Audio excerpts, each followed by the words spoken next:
Bom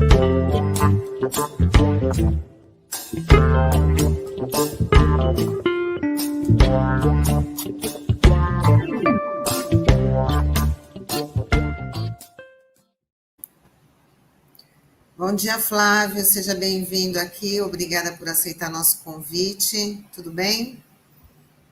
Bom dia, Tânia, bom dia, Sandro Tadeu, bom dia aos ouvintes da RBA Litoral. É uma satisfação estar com vocês aqui para tratar desse assunto tão caro aí para a gente, para a cidade também, porque afinal o reajuste de servidores incide sobre a dinâmica econômica da cidade. Estou à disposição de vocês. Você já pode começar falando sobre a agenda de hoje, né, da campanha salarial, o que está marcado para hoje e quais são as principais reivindicações aí da categoria. Então, Tânia, ouvintes, Sandro, vocês são bem informados, vocês sabem que a gente teve uma primeira etapa da campanha salarial no início do ano.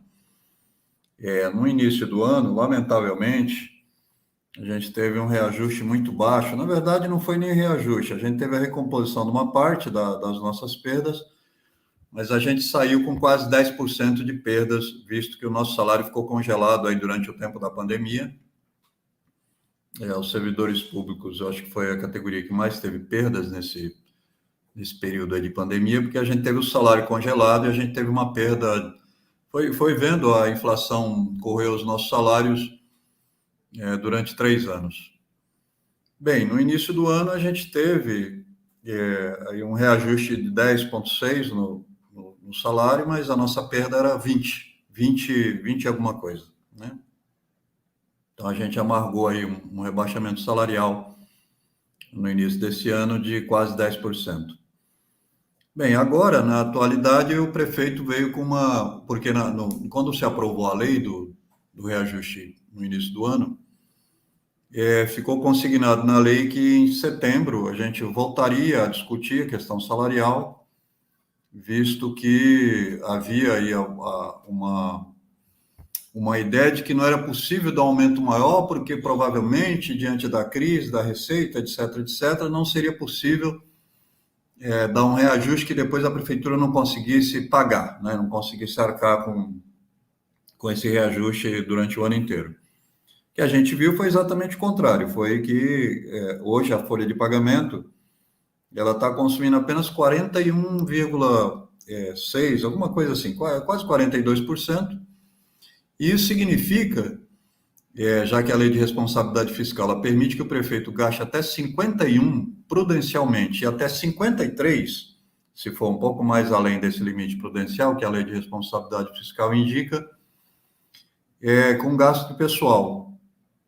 Então, a gente está muito abaixo. O gasto com pessoal na Prefeitura de Santos está muito abaixo. O segundo quadrimestre agora apontou 41, menos de 42% das despesas com pessoal.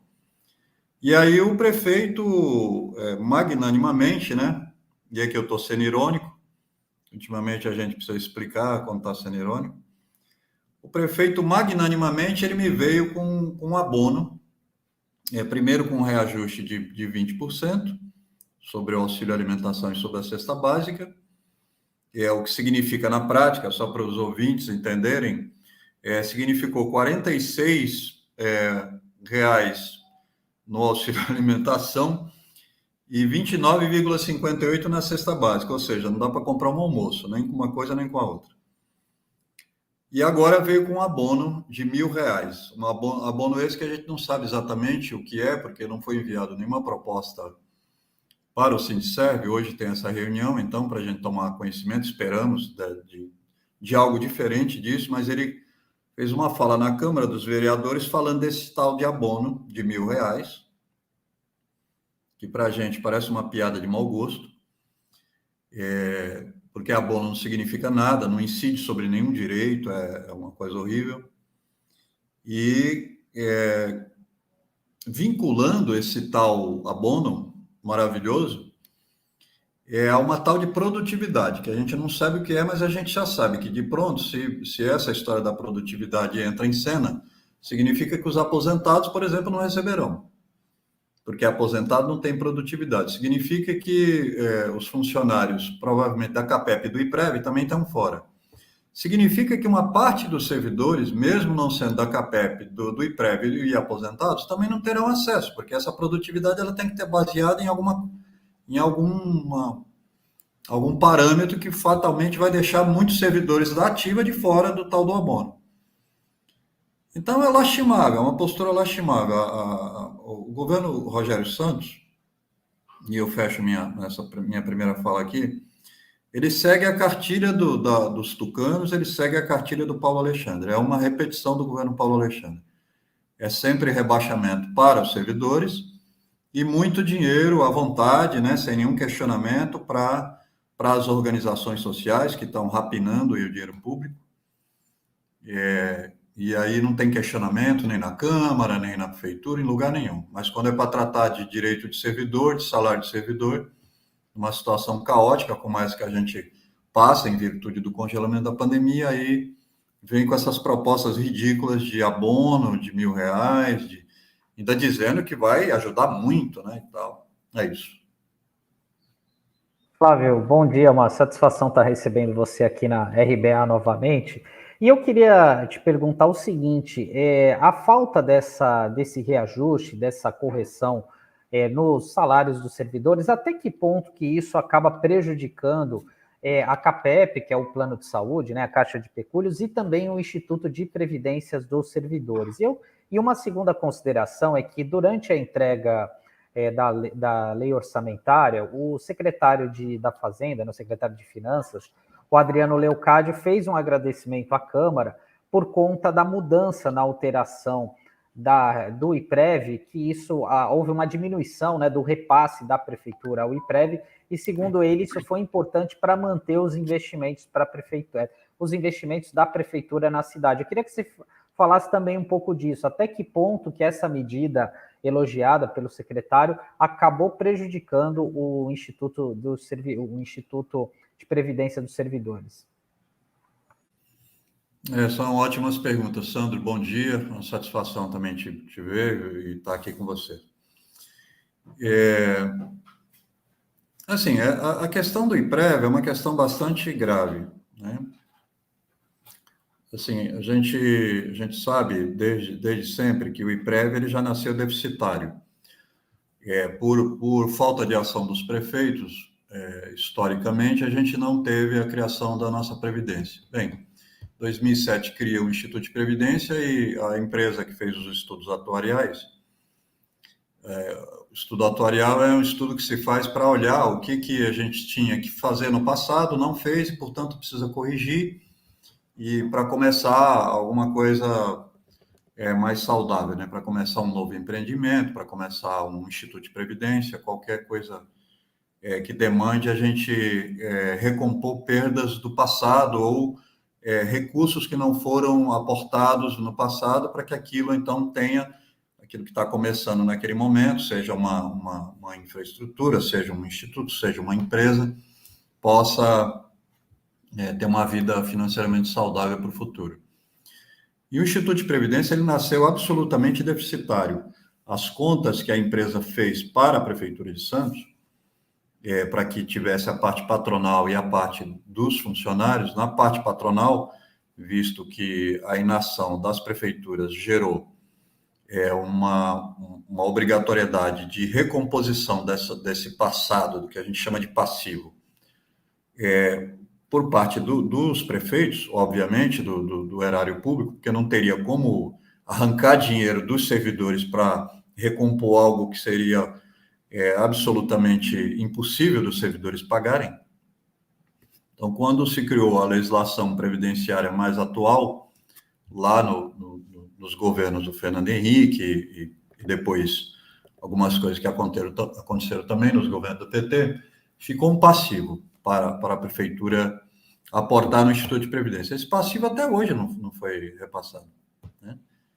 Então, os números eram grandes, a Prefeitura optou por rebaixar esses números, e mesmo esses números, no decorrer do tempo, especialmente no governo Paulo Alexandre, que é exatamente o antecessor do atual prefeito, isso não foi sendo repassado. Bem, o que o secretário se refere à benevolência dos vereadores é sempre dispositivos, já foram criados vários, dispositivos que vão tirando obrigatoriedades da prefeitura com os repasses com o Instituto de Previdência, e é claro que a prefeitura cada vez ir reduzindo mais os seus aportes, as suas obrigações com o Instituto de Previdência, o que ocorre é que a gente tem um IPREV cada vez mais deficitário.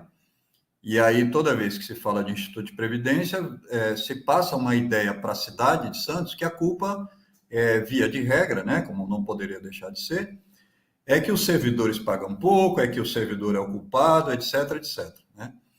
Então, essa situação que a gente está vivendo agora, do rebaixamento salarial, Sandro, Tânia e ouvintes, incide exatamente sobre o Instituto de Previdência e a CAPEP, que são nossos dois institutos que um paga as aposentadorias e o outro que nos apoia no sentido da gente não ir cada vez avolumar mais problemas no SUS, né? A gente faz uma contribuição, o patrão faz outra contribuição, prefeitura, e a gente vai tocando malha e malha a nossa saúde de servidores, né?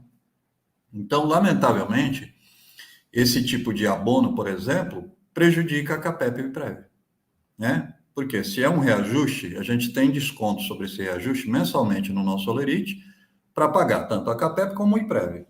À medida que é apenas um abono, essa oferta ridícula que a gente tem até o momento, a gente tem prejuízos exatamente nessas duas autarquias tão importantes, nessas duas instituições tão importantes para a vida atual e futura dos servidores, porque as duas são importantes para a atualidade e futuro.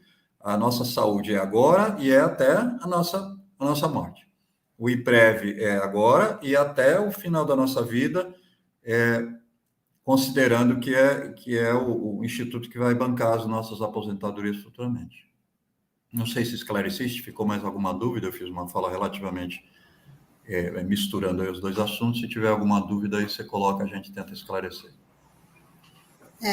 Flávio, eu queria que você falasse também como é que está o apoio do Legislativo na luta de vocês, aí na mobilização de vocês, porque hoje vocês estão num ponto muito importante, né, essa agenda aí importante, mas como é que está o apoio do Legislativo para os servidores, até para tentar convencer a sociedade de que é importante um servidor ser valorizado, porque a cidade depende do serviço público também, né? Mas às vezes dá a impressão de que o cidadão não entende isso e aí pode haver até uma campanha muito forte para desqualificar, desmoralizar o servidor público.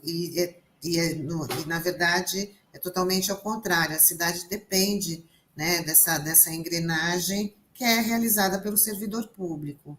Queria que você falasse um pouquinho sobre isso. Isso que você fala, Tânia, é muito importante, assim, e sempre me comove muito falar sobre a visão que a sociedade tem do serviço público. Me comove e, muito francamente, às vezes me deixa extremamente indignado, porque a gente tem uma parte da sociedade, e isso tem a ver um pouco com aquilo que o arquiteto Carriço estava falando agora há pouco, né, com uma certa visão que uma parte da sociedade tem do Estado brasileiro, e é uma visão muito negativa, né? Então, para essa parte da sociedade que está vinculado à direita ou à extrema-direita, assim, tudo para eles é um problema, né? E eles não percebem que aquilo que eles consideram um problema, por exemplo, o serviço público, serviços como saúde, educação, assistência social, conservação da cidade, enfim, segurança pública. Todo esse conjunto de serviços, ele não é feito com dinheiro que cai do céu, é feito com dinheiro dos impostos. No entanto, essa parte da sociedade, especialmente essa que se revela mais barulhenta na atualidade, né, que a gente agora consegue chamar de extrema-direita, porque antes no Brasil não existia nem direita nem extrema-direita, só existia esquerda, né? Quando se falava, só se falava na esquerda. Então, essa extrema-direita, ela acha que o serviço público não tem que existir. Ela acha que ela se banca sozinha, ela acha que ela sozinha provê né, os benefícios e os bens públicos da sociedade, e, portanto, o servidor público deve ser criticado, deve ser exonerado, deve ser, enfim, não deve ter serviço público, os pobres que morram, as doenças que se alastrem, não é problema dela, né, dessa parcela da sociedade. A organização da cidade também não é problema dela, ela flutua no espaço e ela se resolve, né? Então, é muito complicado mesmo para essa parte admitir que o serviço público tem funcionários. Funcionário público não é voluntário, tem família, tem contas para pagar no final do mês. E que, portanto, esses salários eles têm que ser corrigidos. Pelo menos uma correção decente que permita com que o sujeito compre o pão de cada dia e pague o seu aluguel. E os salários dos servidores estão muito baixos, especialmente agora com essa pancada, com esse rebaixamento salarial que a gente tomou em função dos congelamentos que ocorreram durante a pandemia. Então, é muito importante que os servidores estejam organizados, é muito importante que a categoria participe das negociações, porque a gente precisa expor para a cidade aquilo que efetivamente aqui acontece. E, lamentavelmente, tem essa mesma parte que critica o serviço público, ela não consegue compreender que os servidores públicos, inclusive, mantêm a padaria funcionando, mantêm o supermercado, mantém essa rede privada de saúde que nós temos na cidade de Santos. Ela, em grande medida, ela é bancada pelos servidores públicos, tanto pela CAPEP, como por aqueles que têm um pouco mais um salário um pouco melhor, que vai para os consultórios particulares. Então, o recurso público que é destinado a recompor a folha salarial, os salários dos servidores, é muito importante para a economia das cidades. Tem cidades hoje, pelo país afora, isso já virou até um chavão, mas é importante a gente relembrar disso. Tem cidades em todo o país que sobrevivem graças ao serviço público e às aposentadorias, que também são serviços públicos. São devoluções públicas àqueles que pagaram os seus sistemas de aposentadoria.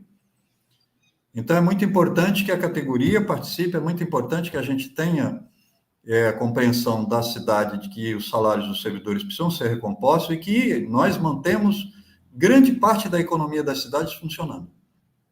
Então, não é só um problema de pagar salário, é um problema de manter a economia da cidade girando. Você entra num shopping, você entra numa padaria, num supermercado, em qualquer lugar que você entra, tem lá servidores públicos gastando, comprando, adquirindo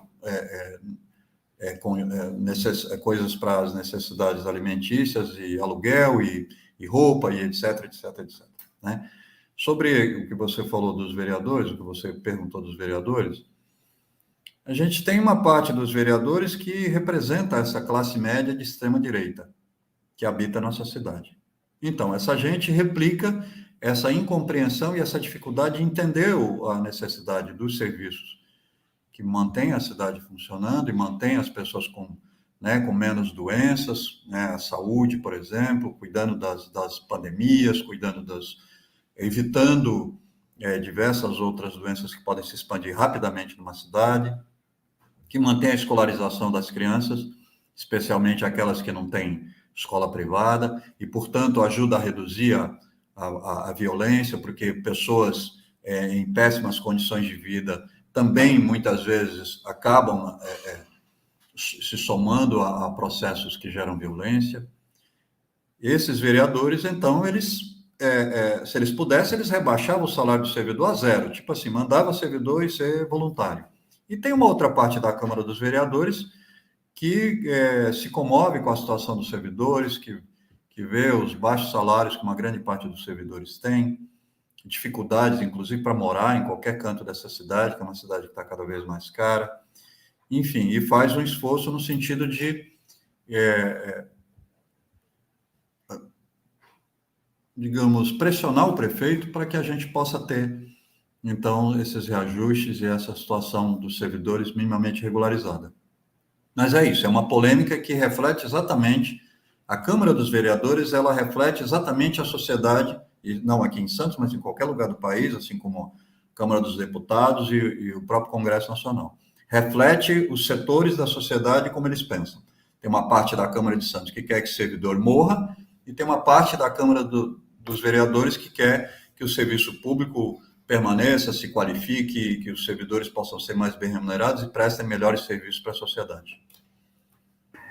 Flávio, eu queria te questionar também sobre um outro ponto que afeta diretamente a categoria, que são as organizações sociais. O modelo de gestão que foi aplicado aprovado a partir da gestão do Paulo Alexandre Barbosa, e isso já é uma realidade em algumas unidades de saúde, como, por exemplo, os hospitais dos estivadores, as unidades de pronto atendimento, as UPAs. O sindicato que sempre está atento em relação a isso, existe o risco, há alguma intenção por parte da atual gestão de ampliar esse tipo de terceirização, a instalação, né, viabilização de novos contratos com OS para outras áreas essenciais, como a Cidinha está falando aqui, né? Ela fez um comentário aqui referente à fala do Carriço, mas eu acho que está tudo muito interligado, né? Como você estava explicando também. Só vou ler aqui o comentário dela. O projeto de extermínio das políticas públicas já vem de longa data e ainda tem muito a destruir. Enquanto atinge os mais pobres, os não atingidos ficam quietos, mas daqui a pouco não haverá nenhuma e todas, todos e todes serão afetados. Grande Cidinha, companheira aí da lutadora da categoria dos bancários e também é uma forte atuante aí na cidadania de Santos. Então, Sandro, é assim, eu digo isso dessa forma, e muita gente às vezes me questiona e fala assim, puxa, Flávio, você não está exagerando quando você fala isso desse jeito? E eu digo, não estou exagerando, e vocês verão isso no decorrer da história do Brasil, a tragédia que isso representa. Eu considero as organizações sociais uma verdadeira praga no serviço público, Sandro. O que eu quero dizer com praga?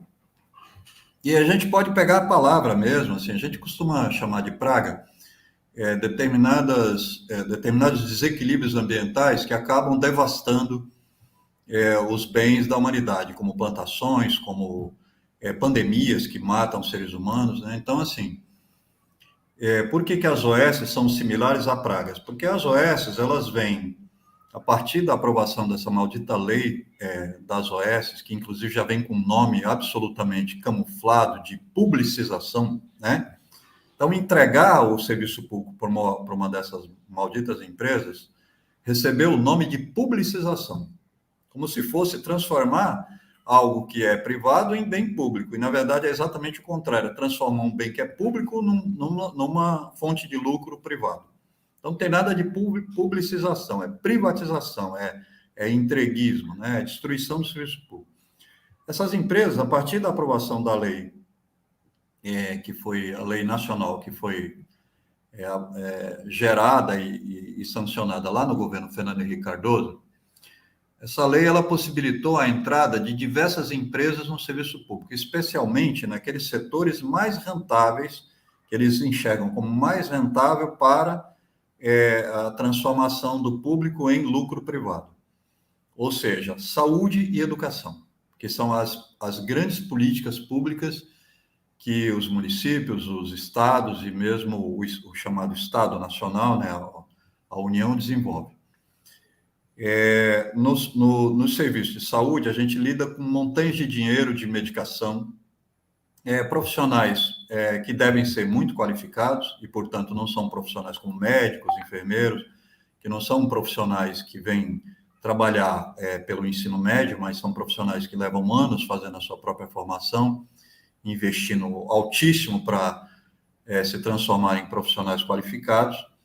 Então, essa junção de profissionais muito qualificados com altos custos de medicação e de equipamentos, macas, insumos, tudo que é necessário para fazer saúde, quando vai para a mão de uma OS, se transforma uma mata de se ganhar dinheiro. O serviço público, a gente tem que fazer licitação. As OS não fazem licitação. Então, elas podem pagar o que elas quiserem ou podem dizer que pagaram determinados custos, determinados valores por equipamentos, quando na verdade a gente sabe que não pagou. Então tem falcatrua em todas as compras que essa gente faz. E não sou eu que digo isso, não. Quem quiser entender isso melhor, entra num site chamado ataqueaoscofrespúblicos.com.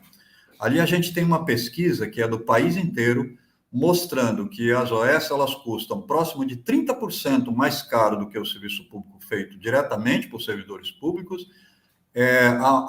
O número de pessoas que morrem na mão dessas instituições que ficam com as OS é muito maior do que as pessoas que morrem nas unidades tocadas por servidores públicos, por serviços públicos diretos, e o grau de corrupção é gigantesco.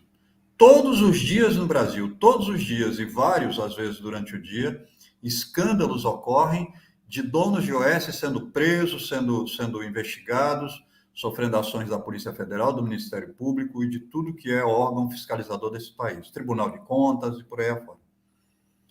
Então, é uma barbaridade que essas empresas fazem. Mas por que elas estão entrando no serviço público? Elas estão entrando no serviço público porque elas também são fonte de financiamento das campanhas.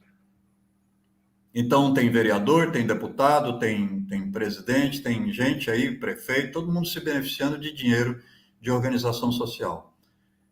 Quando a gente critica, eles vêm dizendo, não, porque o serviço público é muito burocratizado, etc, etc. O serviço público tem uma quantidade de burocracia exatamente para reduzir a corrupção. Quando você transforma esse serviço público num serviço que cada um faz do jeito que quer, usa o recurso que quer para comprar o que quer, pelo preço que quer, você gera aí um caminhão de corrupção que vai tomando conta daquele serviço. É isso que acontece com as OS. Então, hoje, uma grande parte do recurso que deveria ser gasto com serviços públicos diretos, com servidores contratados e responsabilizados por aquilo que fazem, coisa que não acontece nas OS, tem um monte de crimes que acontecem dentro das OS que não são apurados, porque quem é que vai apurar? O serviço público não apura porque é conivente com a OS. O usuário está fragilizado, não consegue fazer a apuração daquilo porque já está numa situação muito difícil. Família, todo mundo ali adoecido, cuidando do seu paciente e tal, não consegue processar esses caras, essas máfias, né? Então, é uma situação muito difícil, viu, Sandro, Tânia e ouvintes da RBA. As OS, elas vão destruir o serviço público. E é isso, toda vez que eu falo alguma coisa, eu peço para as pessoas escreverem, para depois de alguns anos elas me cobrarem. Várias coisas que eu já vaticinei sobre os problemas que o serviço público vem acumulando estão acontecendo, como, por exemplo, a proliferação de planos de saúde que agora estão todos falindo e por aí afora, né? Então, podem escrever. As OS, elas vão destruir o serviço público de saúde e educação, que são as duas grandes políticas que, inclusive, exigem um aporte de recursos sempre maior, exatamente pela complexidade que apresentam. É isso que a gente tem sobre as OS. E volto a dizer, quem tiver alguma dúvida sobre isso, entra em ataqueaoscofrespúblicos.com e verifica a bandalheira que está acontecendo pelo país afora. Aqui em Santos, uma hora ela estoura também.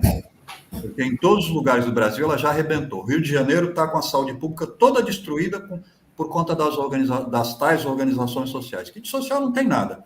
São máfias montadas para sugar dinheiro público. É isso. Verdade, Flávia. Quem perde é sempre a população, né? A população mais necessitada. Bom, Flávia, a gente está chegando aqui no final da nossa conversa, mas queria que você aproveitasse o espaço aí para chamar a categoria e também a sociedade para abraçar essa luta aí de vocês, que é muito importante para toda a cidade. Isso não é uma luta somente, lógico que a campanha salarial diz respeito somente ao servidor público, mas o resultado vai ser benéfico ali para toda a cidade, tendo o servidor mais valorizado, mais feliz. É verdade, Tânia. Então é isso. Quero solicitar aí dos munícipes que entendem a importância do serviço público que nos ajudem, ajudando a pressionar a prefeitura. Lembrem todos dessa cidade que a economia dessa cidade, tanto na área de saúde como na área do comércio varejista, depende muito dos salários dos servidores. Cada vez que se reduz o salário dos trabalhadores, os comerciantes vão mais à falência, ao fechamento das suas portas, então entendam isso e ajudem. E dizer para os colegas que a gente tem hoje reunião na prefeitura, o horário é ruim, porque é no meio da tarde, mas aqueles que tiverem feito plantão e que puderem pegar aí o seu momento de descanso, ir até lá, os colegas aposentados, todo mundo que estiver escutando a RBA e puder multiplicar essa informação, é essa a solicitação que nós fazemos. Compareçam lá ao Paço Municipal, porque a gente precisa pressionar a prefeitura para transformar essas ideias ridículas, né? Ridículo é pouco para falar sobre isso, né? Isso é desumano, isso que fazem com a gente. Vem oferecer abono de R$1.000, como se abono servisse para alguma coisa, a gente gasta no supermercado, numa compra do mês, e esse dinheiro desaparece, e não tem nenhum benefício para as outras parcelas daquilo que compõe os nossos salários. E lembrar aos nossos colegas servidores que não tem nada de graça. Prefeito, especialmente no Brasil, quer adiantar o próprio lado e quer resolver a vida dos amigos.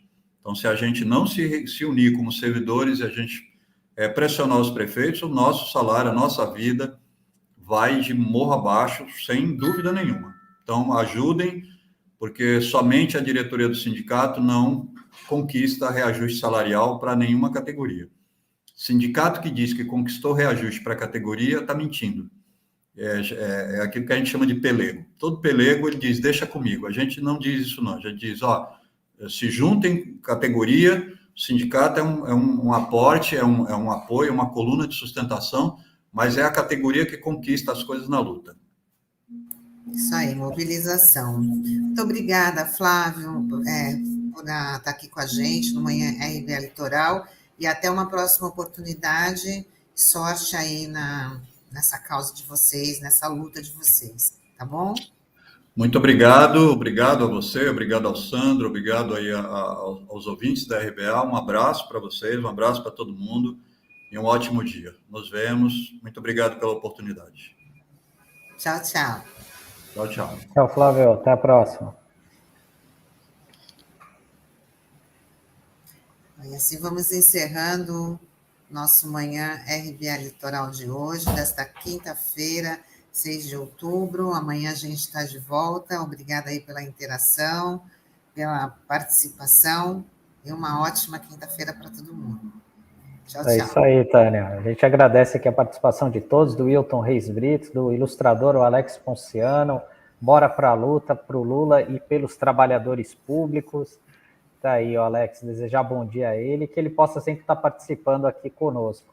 E é isso aí, pessoal. A gente se vê amanhã, no mesmo horário. Tchau, tchau. Tchau, tchau.